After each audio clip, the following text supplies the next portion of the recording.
ओम श्री गुरुभ्यो नमः। हरि ओम।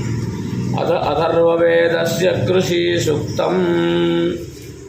श्रीरायुञ्जन्ति कवयो युगावितन्वते पृथक् धीरा देवेषु सम्नयो युनक्तशीरावियुगातानो दुःकृते यो नो वपते अबीजम् विराजस्नुष्टिः सवारा असन्नो नेदी यैत शृण्यः पक्वमायावन् लाङ्गालं पवीरवत्सुषेमं सोमसत्सारु उदिदिवावतु गामभिं प्रस्थावत् रथवाहनं पीवारेण च प्रभर्यम् इन्द्रः सीतानि गृह्णातु तां पूषा विरक्ष्यतु सा नः पयस्वती दुहामुत्तरा।